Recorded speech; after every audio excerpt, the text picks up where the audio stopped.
Welcome back to the channel friends. ये weekly updates की 13th episode है। इस वीडियो को, इस पॉडकास्ट को मैं अपने फ्रेंड यासीन के साथ कर रहा होता हूँ। अब तक की जितनी भी वीडियोस हैं वो हमने प्लेलिस्ट में लगा दी हैं। अगर आपको जाके देखना है पीछे वाली वीडियोस तो वो भी देख सकते हैं। लेकिन इस पर्टिकुलर एपिसोड के अंदर बड़ी इंटरेस्टिंग बातें हम करेंगे रिगार्डिंग बफे इंडिकेटर, जो कि कहता है कि भाई मार्केट इस वक्त ऑल टाइम हाई है और ये बहुत ज़्यादा कंसर्निंग बात है। मतलब एक ज़माने में ये 100% को जो है बफे वॉरेन बफे कहता था कि लेट्स से ये 100% पे जब आएगी ना तो ये it's like playing with fire, और आज ये 217% है। तो इसमें क्या रिलेशन है, ये बफेट इंडिकेटर किस चीज़ को इंडिकेट कर रहा है, हमें किस तरह से उसमें इन्वेस्टमेंट्स अगर कर रहे हैं हम स्टॉक मार्केट के अंदर तो कैसे देखना चाहिए इस चीज़ को। इसके अलावा कुछ हमने एआई पे बात की, कुछ हमने कंपनीज़ की प्रोडक्टिविटी के ऊपर बात की। आजकल की कंपनीज़ हैं वो कंपेयर टू आज से 30 साल पुरानी कंपनीज़ हैं वो किस तरह से काम कर रही थी उस पे बात की। और आखिर में बहुत इंटरेस्टिंग एक कन्वर्सेशन हो गई थी जिसके अंदर हम बात कर रहे थे प्रॉपर्टीज़ के ऊपर, दुबई की प्रॉपर्टीज़ वर्सेस कनाडा की प्रॉपर्टीज़, क्योंकि यासीन कनाडा में होते हैं। तो यासीन से मैंने कुछ करंट कैनेडियन प्रॉपर्टी मार्केट के बारे में पूछा और उनको थोड़ा-सा फिर उस कॉन्टेक्स्ट के अंदर दुबई की प्रॉपर्टीज़ के अंदर कुछ स्कैम्स जो कि मैं इसको स्कैम ही कहूँगा, जो कि ऑफ प्लान प्रॉपर्टीज़ के अंदर होते हैं, ऑल्दो कि वो स्कैम उस तरह से तो नहीं है, बट जो लोग चाहते हैं कि ज़्यादा रिटर्न्स मिल सकें उनके साथ कुछ मसले हो जाते हैं, उसके बारे में भी डिस्कस किया था। तो बहुत सारा इसमें कंटेंट है। तो अगर आपको इस तरह का कंटेंट अच्छा लगता है तो please do like the video and subscribe to the channel.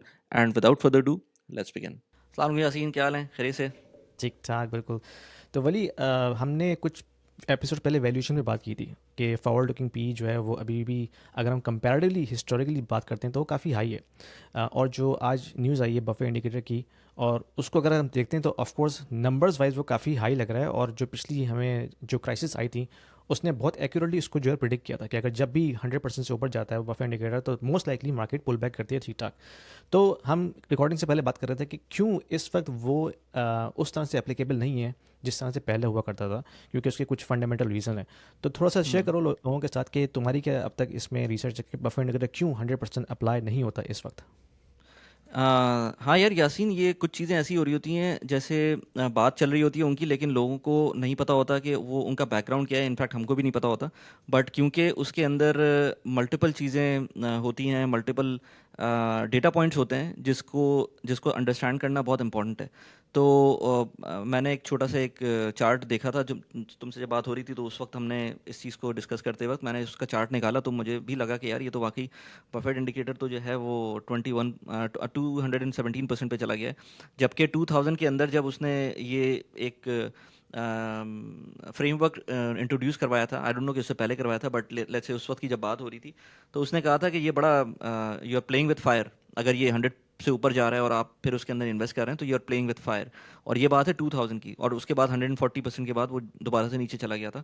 And अभी इस पे बात करते हैं कि एग्जैक्टली है क्या।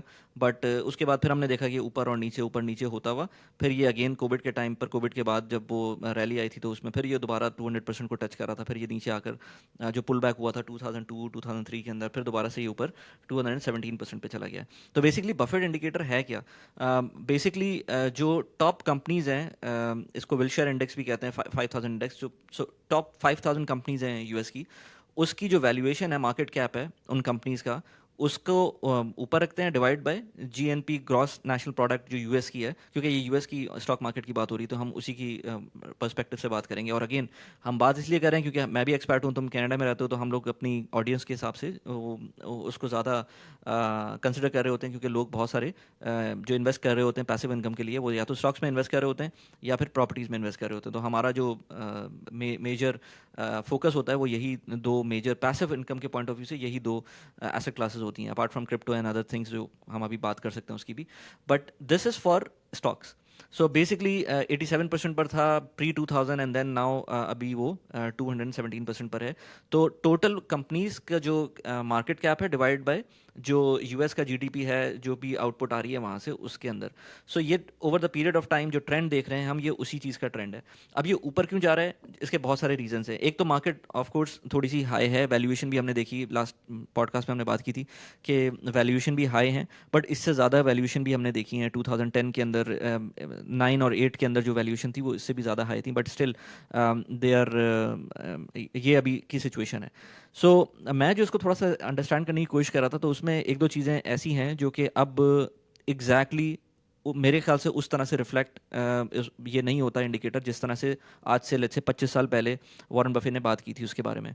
क्योंकि जो अब सिनेरियो है उसमें कंपनीज ग्लोबलाइज हो गई हैं, पहले उतनी ग्लोबलाइज नहीं थी। पहले माइक्रोसॉफ्ट, अगर आप बात करें 2000 की बात करें, तो माइक्रोसॉफ्ट का ठीक है था एक इन्फ्लुएंस, लेकिन अब जो माइक्रोसॉफ्ट का इन्फ्लुएंस है पूरी दुनिया में वो उस जैसा तो नहीं था पहले। ना अमेजोन का इन्फ्लुएंस जिस तरह से इस वक्त है पहले नहीं था, या लेट्स से फेसबुक हो गई, एप्पल हो गया, या इस तरह की कंपनीज जो हो गई इनका, गूगल हो गया, इस तरह का इन्फ्लुएंस बिल्कुल भी नहीं था प्री 2000 या 2000 के अराउंड। तो वॉरेन बफे ने कन्वेंशनल कंपनीज को, या कन्वेंशनल जो सिचुएशन थी उसकी बेसिस पे ये बात की थी कि अगर आपकी जो मार्केट कैप है और उसको डिवाइड करते हैं, जो आपकी आउटपुट है जीडीपी की उससे डिवाइड करते हैं, और वो अगर 100% तक टच कर रही है तो इट इज़ रियली अलार्मिंग, और इसका मतलब है ये ओवरहीट सिचुएशन आई हुई है।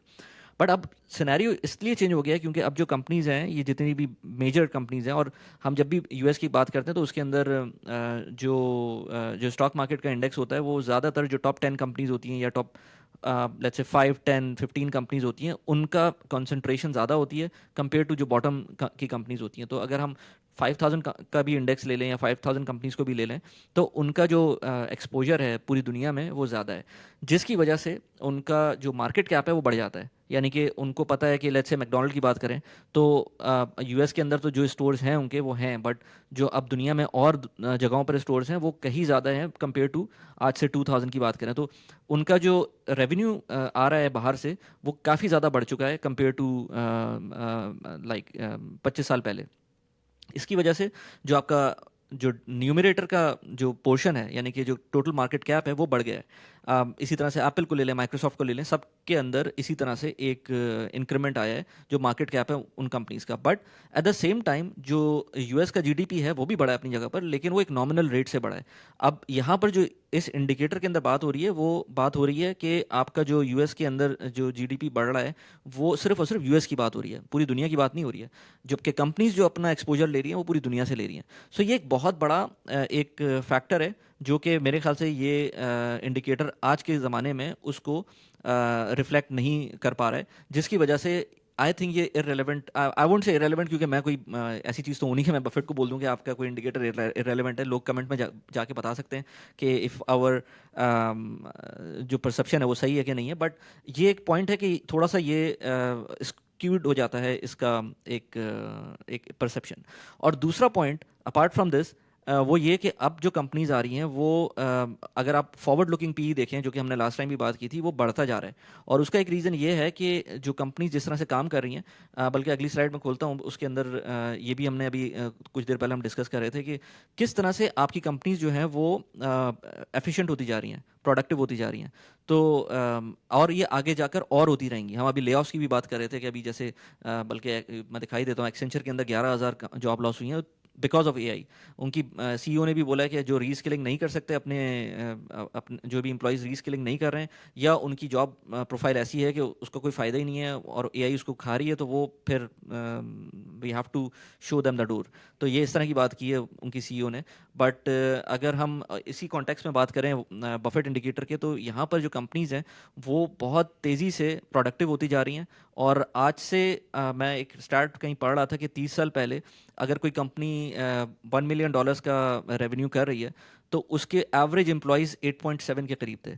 आज ये जो डेटा मैं बता रहा हूँ, ये था आई थिंक 2024 का डेटा है या 2023 का डेटा है, तो वही चीज़ 2.1 2.3 एम्प्लॉयज़ के करीब आ गया है। यानी कि आपके जो एम्प्लॉयज़ 30 साल पहले $1 मिलियन का रेवेन्यू करने में आपकी हेल्प कर रहे थे वो तकरीबन 8-9 के करीब थे।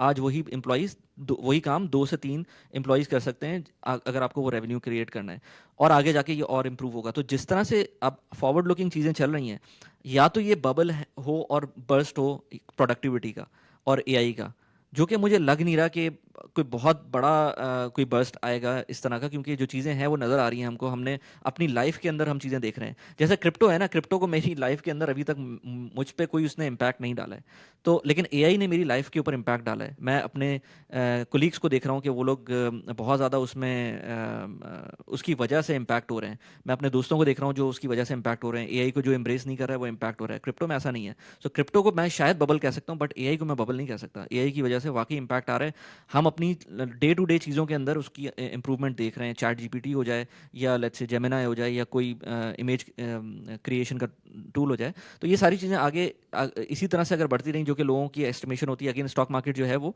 फॉरवर्ड लुकिंग होती है, वो आगे चीज़ों को समझ रही होती है, और जो इन्वेस्टर्स होते हैं वो इस तरह की चीज़ों को अपने जो इन्वेस्टमेंट डिसीजंस हैं उसके अंदर लेके आते हैं, जिसकी वजह से कंपनीज की जो इवैल्यूएशन होती है या वैल्यूएशन होती है वो बढ़ जाती है। सो अगेन पॉइंट वही है कि यहाँ पर जो ऑल टाइम हाई वाली बात है ये है अपनी जगह पर, but I don't think so इसकी वजह से कोई मेजर स्टॉक मार्केट की रिट्रैक्शन हो सकती है, इस पर्टिकुलरली इसकी वजह से। अदरवाइज और बहुत सारे फैक्टर्स हो सकते हैं जिसकी वजह से स्टॉक मार्केट भी जा सकती है नीचे, चाहे प्रॉपर्टी मार्केट हो वो भी नीचे जा सकती है, और बहुत सारी चीज़ें हो सकती हैं।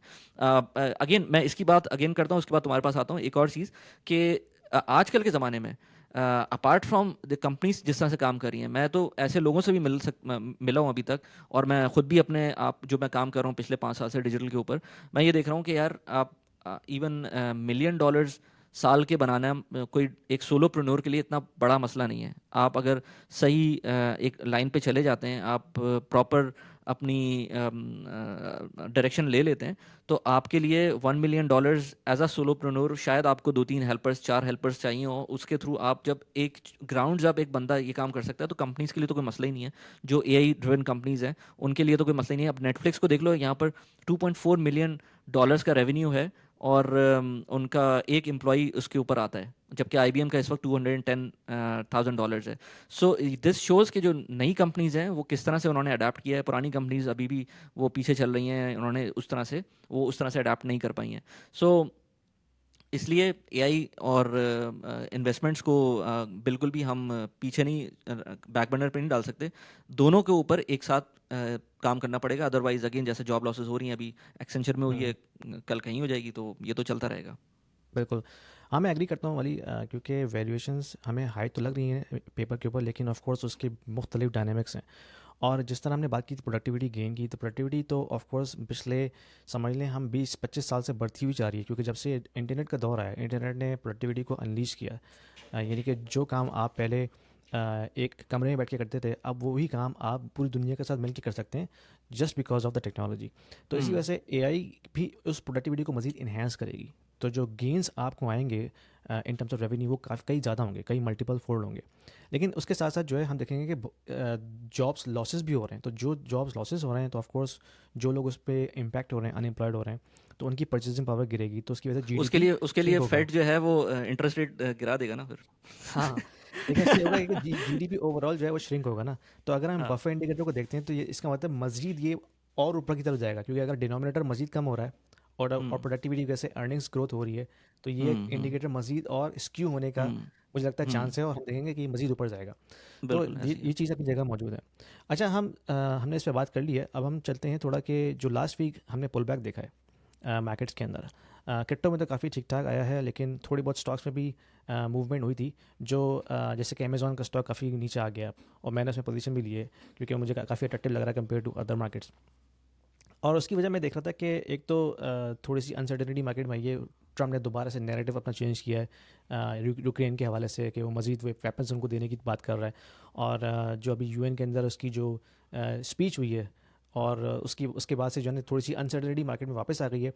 और इसके अलावा हमने देखा कि डॉलर, यूएस डॉलर जिसकी हम बात करते हैं डीएक्सवाई इंडेक्स के ऊपर, वो पिछले 2 हफ्ते से काफ़ी ऊपर की तरफ गया। यानी कि जब फेडरल रिजर्व ने रेट कट अनाउंसमेंट की थी, उस वक्त वो अराउंड 96 के लेवल पे था, अगर हम डीएक्सवाई इंडेक्स को देखते हैं। और उस वक्त उसके बाद से लेके अब तक वो 98 के अराउंड ऊपर आ चुका है। तो जब डॉलर कभी भी एक्सपेंसिव होता है ना, तो उसका हमेशा नेगेटिव इम्पैक्ट पड़ता है एक्विटी मार्केट्स के ऊपर, जो हमने देखा लास्ट वीक के अंदर कि क्रिप्टो भी काफ़ी नीचे आया है, और जो स्टॉक्स में भी थोड़ा सा पुल बैक आया है।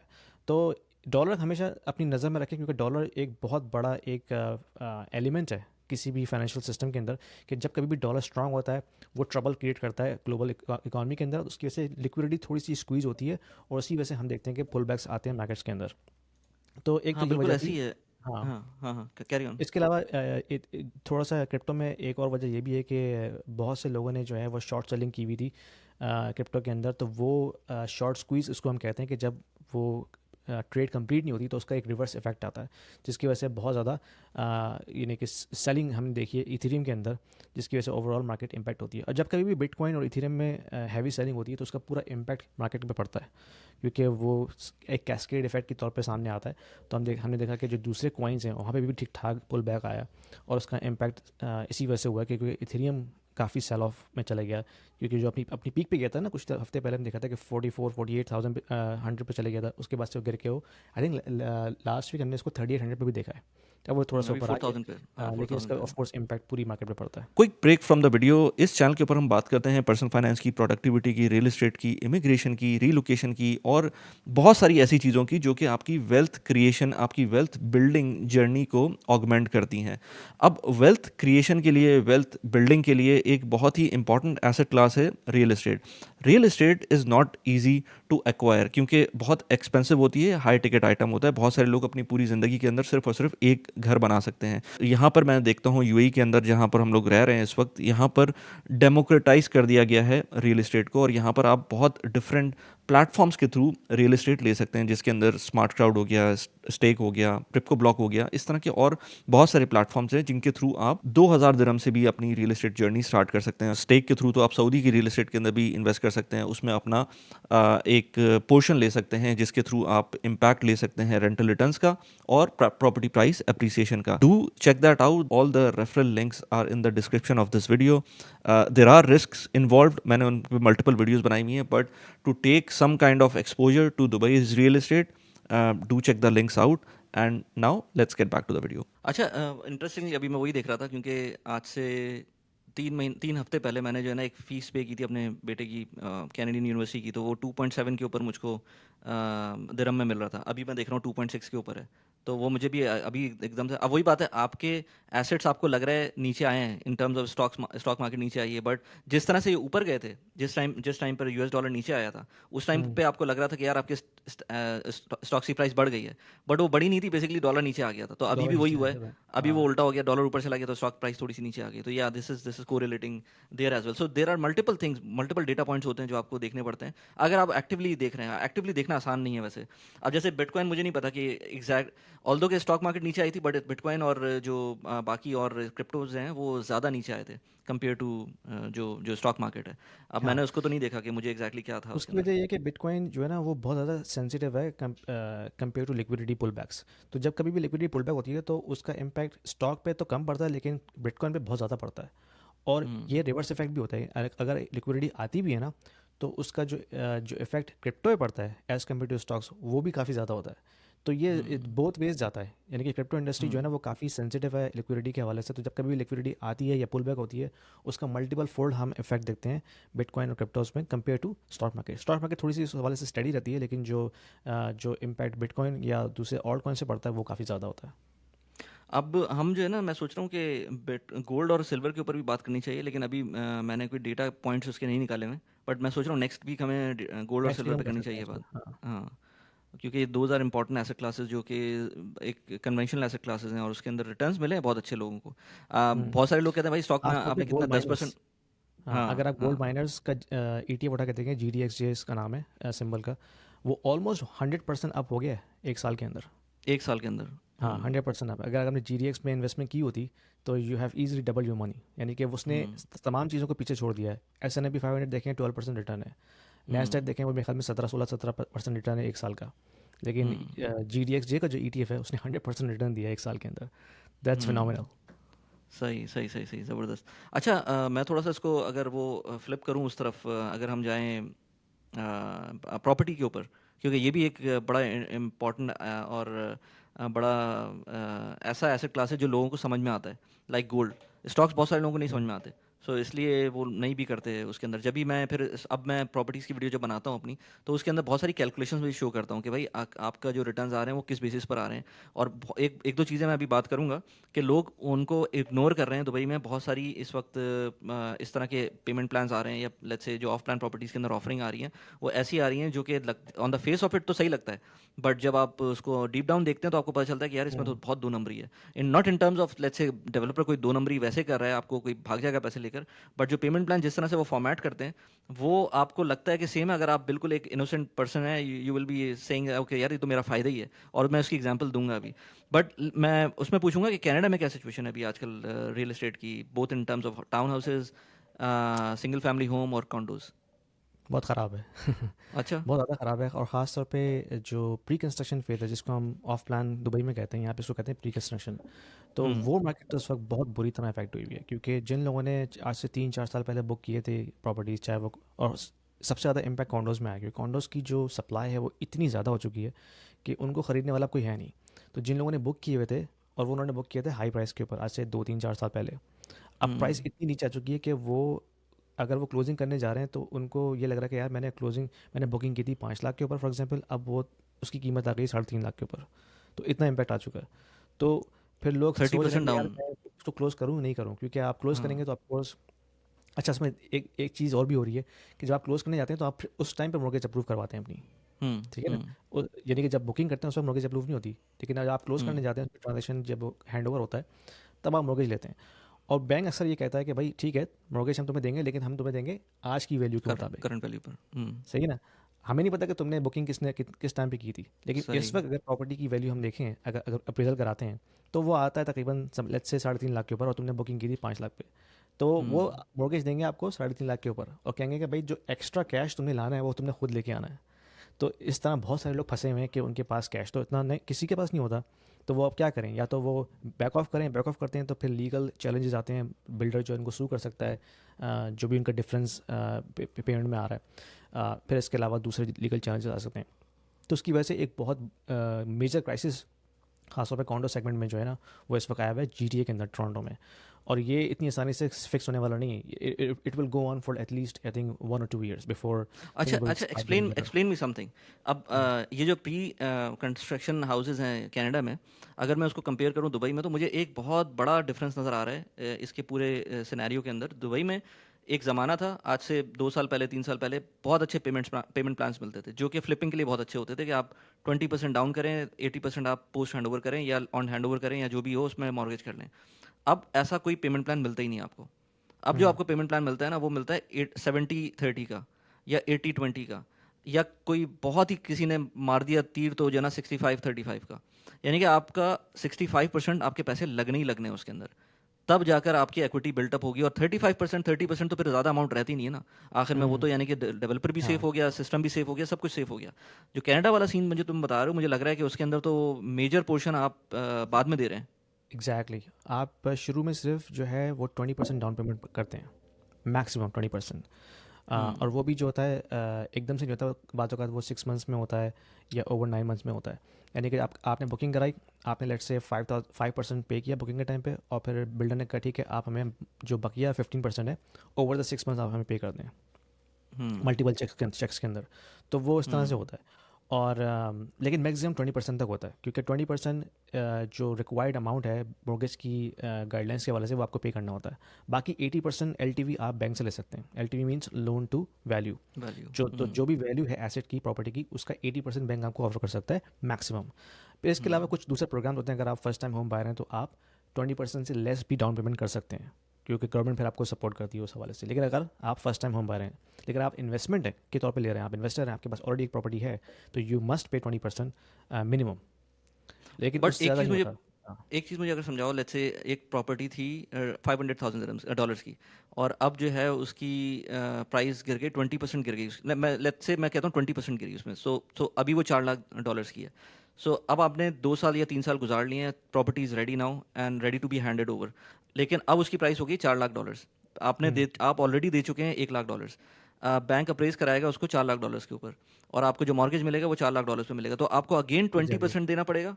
4 लाख का एग्जैक्टली। अगेन 20%, हाँ, तो आपको 8 लाख 80 हज़ार दिरहम लेट्स से देने पड़ेंगे दोबारा से, जो कि बिल्कुल। आपके 1 लाख गए, वो ख़त्म हो हम्म। गए वो।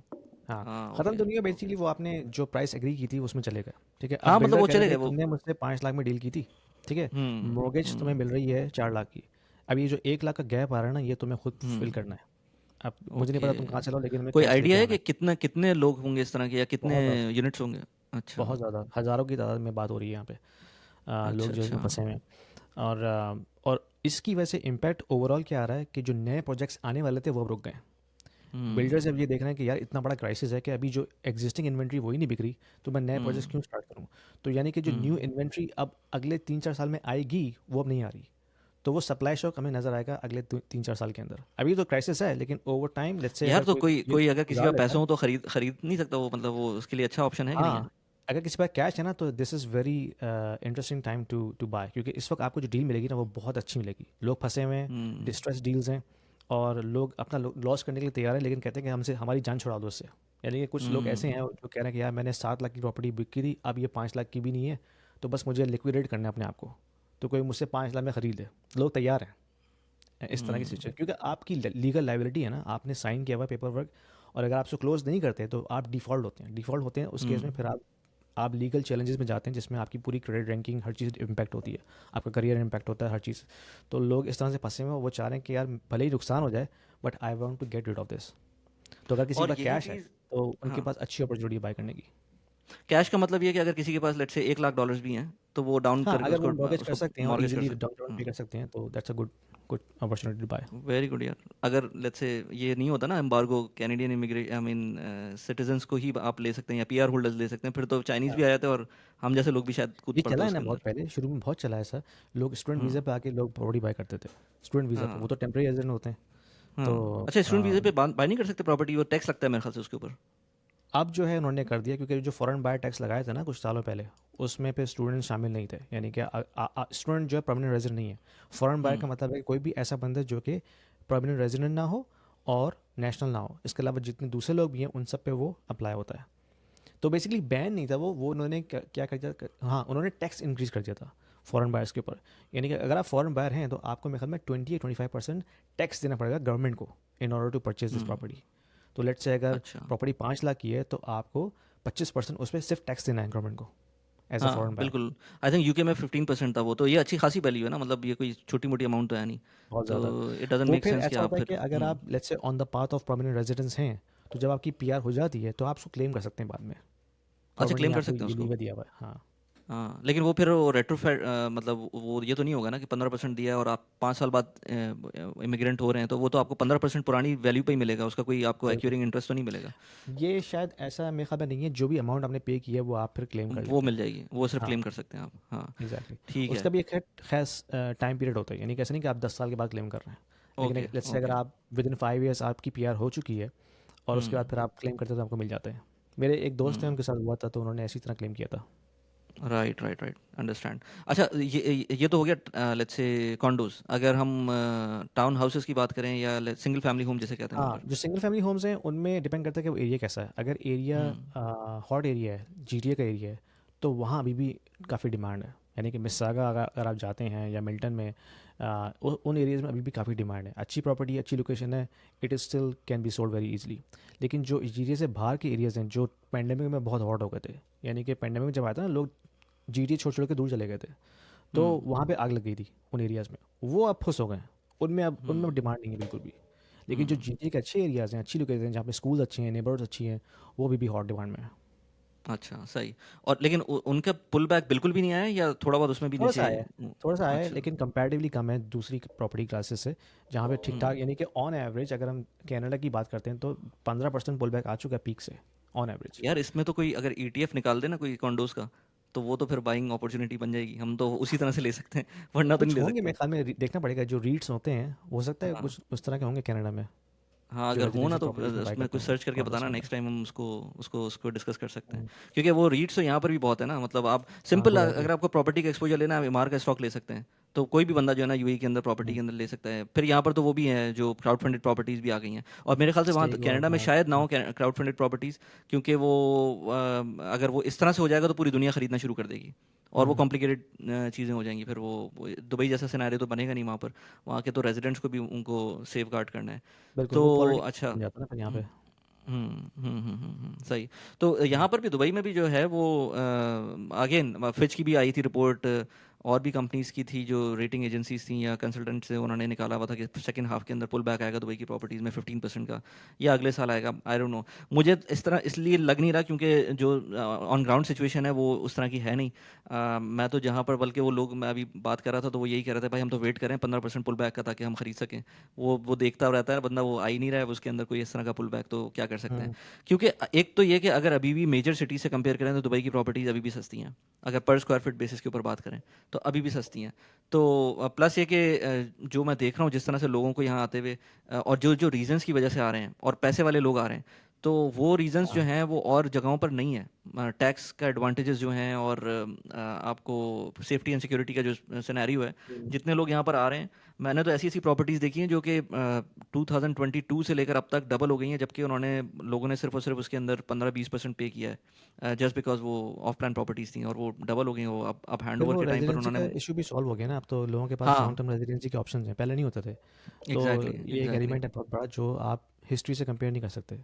यानी कि अब लोगों हाँ। के पास चॉइस है कि अगर वो वहाँ आके रहना शुरू कर दें तो रह सकते हैं हुँ, विदाउट एनी जॉब हुँ। और एनीथिंग लाइक दिस। एग्ज़ैक्टली, पहले के एक ज़माने में मतलब आपकी जॉब लॉस होती थी तो आपको हर सूरत में 1 महीने 2 महीने में छोड़ना पड़ता एग्जिट था करना आपको, होता या है। फिर वीज़ा अरेंज करना पड़ता था। आज ले-ऑफ्स के बाद, मैंने कुछ लोगों को जानता हूँ, ले-ऑफ्स के बाद इतना ज़्यादा इम्पैक्ट नहीं आया उन पर। उनको पता है कि यार हम्म। पैसे उनके पास मौजूद हैं, 2 साल भी चला सकते हैं यहाँ पर रहते हुए, इतने में कोई जॉब ढूँढ सकते हैं, कोई और बिज़नेस कर सकते हैं।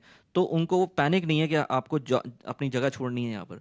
तो अगर इस तरह की एश्योरेंस किसी को मिल जाए, लेकिन वही बात है, वो उन लोगों को मिलती है जो ऑलरेडी वेल ऑफ होते हैं, थोड़े से पैसे वाले होते हैं, जभी गोल्डन वीज़ा आपको हम्म। मिला हुआ है।